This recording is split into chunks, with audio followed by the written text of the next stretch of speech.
శ్రావణ మంగళవారాలు వస్తున్నాయి కదా.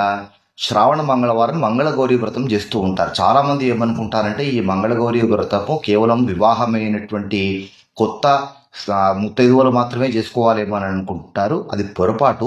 మంగళ గౌరీ వ్రతం అనేటువంటిది ఆ కొత్తగా వివాహమైనటువంటి ముత్తైదువ 5 సంవత్సరాల పాటు చేస్తూ ఉంటారు. కానీ వివాహమైనటువంటి సుమంగళి అయినటువంటి ప్రతి స్త్రీ కూడా శ్రావణ మంగళవారాలలో ఆ మంగళ గౌరీ దేవిని పూజించుకోవాలి.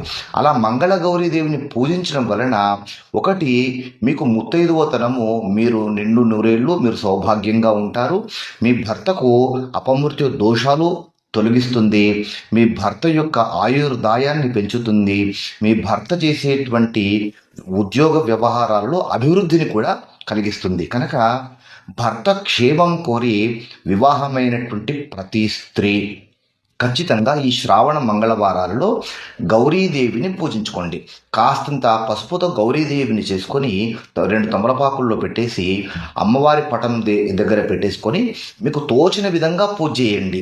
ఇలా చేయాలి అలా చేయాలి అనేటువంటి కట్టుబాట్లు ఏవి లేకుండా భక్తితో మీకు ఏ విధంగా గౌరీ పూజన చేయగలిగితే అలా చేయండి.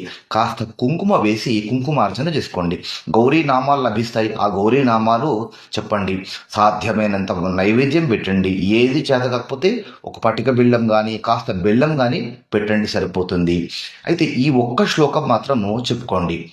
బ్రాహ్మీ మాహేశ్వరి చేవ కౌమారి వైష్ణవీ తథా వారాహి చేవ చేంద్రాణి చాముండా సప్తమాతరాహ. ఈ శ్లోకం చెప్పి అమ్మవారికి నమస్కారం పెట్టండి. సర్వమంగళ మాంగళ్యే శివే సర్వార్థ సాధికే శరణ్యే త్రియంబికే దేవి నారాయణి నమోస్తుతే. ఈ శ్లోకం చాలా మందికి తెలుసు. ఈ శ్లోకంతో ప్రార్థన చేసుకోండి. తర్వాత కుంకుమార్చన చేసినటువంటి కుంకుమను మంగళసూత్రానికి పెట్టుకోండి.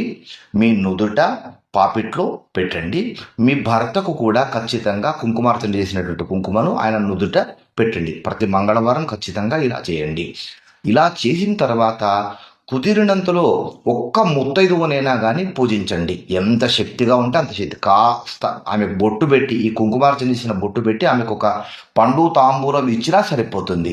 ఏ ముత్తైదువ లభించలేదు, అప్పుడు ఏం చేయండి, అమ్మవారే ముత్తైదువగా భావించి ఆ అమ్మవారికి ఆ తాంబూలము సమర్పించండి. ప్రతి శ్రావణ మంగళవారం ఇలా చేయండి. అది మీకు సౌభాగ్యము, మీ భర్తకు ఆయుర్దాయము. మర్చిపోకండి.